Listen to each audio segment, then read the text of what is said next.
In today's video, I'm going over some of the most common mistakes players make in Mechabellum. They might seem small, but they can easily cost you a round or the whole match. The good news: once you know what to avoid, you'll improve fast and dodge those frustrating losses. Let's get into it.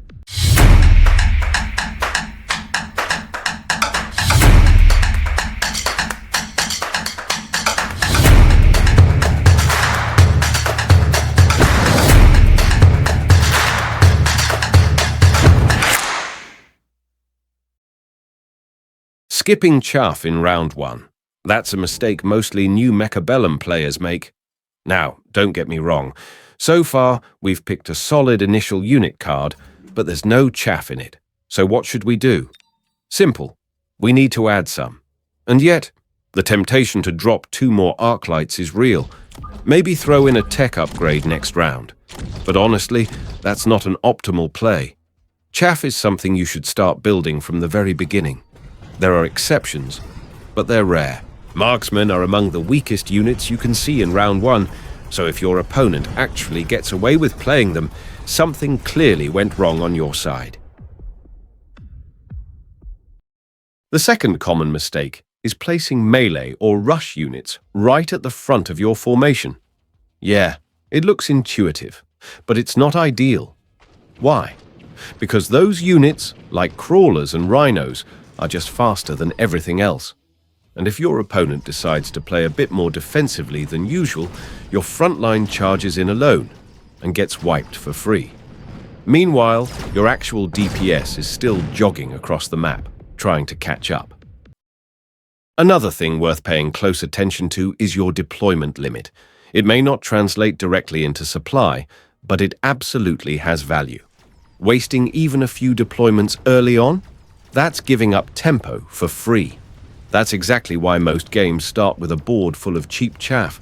Early on, we have more deployments than we do supply, so building wide makes perfect sense. But as the game progresses and your income grows, supply stops being the bottleneck. Deployment slots become the real limit, and that's when it finally makes sense to invest in giant, expensive units. This is the natural curve of a healthy board. The symmetry obsession. It's a tricky one. Some of us just have that artistic itch, and there's no cure for it. We often know there's a better move, a stronger setup, but we still go for that perfect, beautiful symmetry. Sure, you can win with a perfectly mirrored army layout, but that's not the point. That kind of bias, caring more about looks than logic, is something we want to let go of, if we really want to win more often.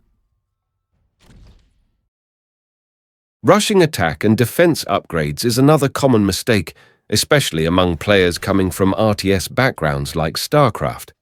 In those games, upgrades took a while to research, so they were treated as early priorities. But in Mechabellum, you'll rarely see any attack or defense upgrades before round 6. Focus instead on using all your deployments efficiently, and leave those 300 supply upgrades for the later rounds, when your economy can actually support them. The same goes for technology. And I'm saying this separately, because it really needs to sink in. Early games should be all about building chaff and making full use of your deployments. Grabbing a tech upgrade too soon might help you win one round, but it's an unnecessary commitment to a unit that you're not even sure will stay relevant against your opponent's board. The safer and smarter play is to grab tech after your first unit drop. Let the game develop first, then invest. Upgrading your chaff is just not worth it. If a unit's only job is to soak a few hits, then spending resources to upgrade it is a double loss. It's a trap! You waste your supply, and you give your opponent extra experience when it dies. You should be very cautious when it comes to upgrading units in general. I get it.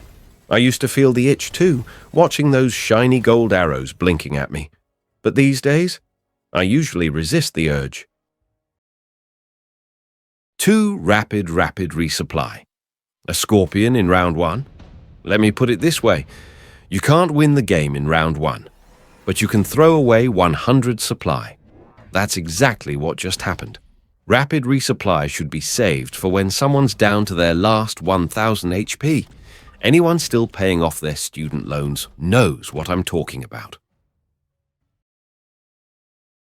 Ignoring reinforcements and unit drops is a rookie mistake. Always remember, your opponent sees the same reinforcement pool as you do. So maybe we go for War Factory, not a bad pick into their comp. Meanwhile, the enemy pulls out a melting point from the unit drop pool, one we completely forgot about. Rhino drops, wasp swarms, these things happen. Always assume they're coming. Always be ready. Forgetting to sell a unit that no longer contributes much to the game. Yeah, that's a real oversight. That unit just sits there, soaking up space, soaking up deployment, but bringing no real value. Selling it could give us just enough supply to grab a new tech, or even drop an abyss. But instead, we're stuck with a suboptimal investment that's unlikely to ever pay off. Why? Because let's be honest, your opponent won't kindly start deploying chaff into the same lane as your lonely wraith. It's a mistake. A small one, sure. But in a game like Mechabellum, small mistakes? They stack up fast. Not being ready for air units. Nice. We've got Stormcallers lined up perfectly against Tarantulas. This round's looking juicy.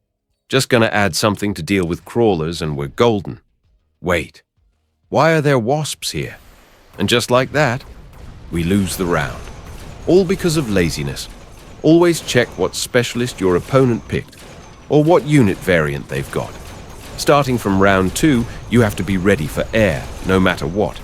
Seriously, what's the harm in tossing in 2 squads of fangs if you've got 0 anti-air? It's cheap insurance, don't skip it. Don't be too smart. Yeah, I know. Hypocrisy is the tribute vice pays to virtue. I make this mistake all the time. We've got a missile strike. Nice. It'd be great to use it on that little cluster of units, but it's obvious the opponent's gonna drop a shield. And what they won't shield? Probably something flying, like wasps. But that's too predictable, right? They'll use a mobile beacon, redirect the wasps onto the melting point, and dodge the missile strike entirely. I know exactly what they'll do. And you know how it ends. Always treat your opponent like a circus monkey. Because let's be honest, most of them are. Picking expensive upgrades from cards. It's so easy to overestimate their impact. Honestly, I think this is a trap every new player falls into. They look strong, and to be fair, they are. But they're also very expensive. Advanced offensive tactic. Advanced defensive tactic. Advanced targeting system. Sounds powerful, right? Sure, if you're running a Carry Fang or Mustang build, go for it. But in most cases, not worth it. I'd say wait until round 6 or 7, minimum. Until then, spend smart, not flashy. Not picking a carry unit. That's a common mistake. You play a tactical game. Fire here, oil there, counter some Stormcallers with a missile interceptor, throw in a cheeky EMP, and you forget one crucial thing. Your composition still needs to pass the test. You can win by playing proactively, dictating the pace with clever plays and tricks. But let's be honest, every army needs a core damage dealer, a unit that's meant to win the game, not just support the chaos. So pick a carry, and build around it. Simple as that. Playing. Too honorably.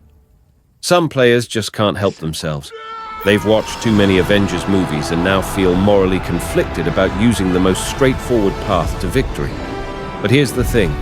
I show these plays all the time in my shorts.